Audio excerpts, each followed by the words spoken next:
Hello friends, welcome back to our channel மாணவன் ஆசிரியர். So இன்றைக்கி இந்த விட என்ன அப்டேட் பார்க்க போகிறோன்னு பார்த்தீங்கன்னா, கனமழை காரணமாக அரையாண்டு பொதுத் தேர்வு ஜனவரி மாதத்தில் ஒத்திவைக்கப்படுகிறது. இது தொடர்பாக ஒரு சில நாட்களாகவே ஊடகத்தலங்களில் செய்தி குறிப்பு வெளியானது. இன்றைக்கி நம்ம பள்ளி கல்வித்துறை அமைச்சர் அன்புமிகு பொய்யாமொழி அவர்கள் இதுக்கு ஒரு எக்ஸ்ப்ளனேஷன் கொடுத்துருக்காங்க.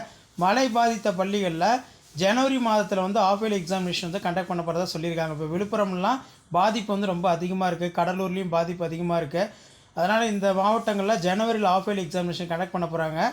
மழையால் பாதிக்கப்பட்ட மாவட்டங்களில் ஜனவரி மாதம் முதல் வாரத்தில் அரையாண்டு தேர்வு நடத்த திட்டம் பள்ளி கல்வித்துறை அமைச்சர் அன்புமிகு பொய்யாமொழி அவர்கள் அப்படின்னு சொல்லியிருக்காங்க.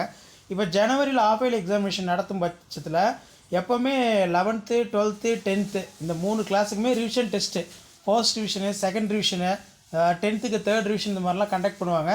அப்போ அந்த ரிவிஷன் எக்ஸாமினேஷனில் என்ன பண்ண போகிறாங்க அப்படின்னு தெரியல. ஆஃப் இயர்லி எக்ஸாமினேஷனே ஒரு ரிவிஷன் மாதிரி தான். தேங்க்யூ.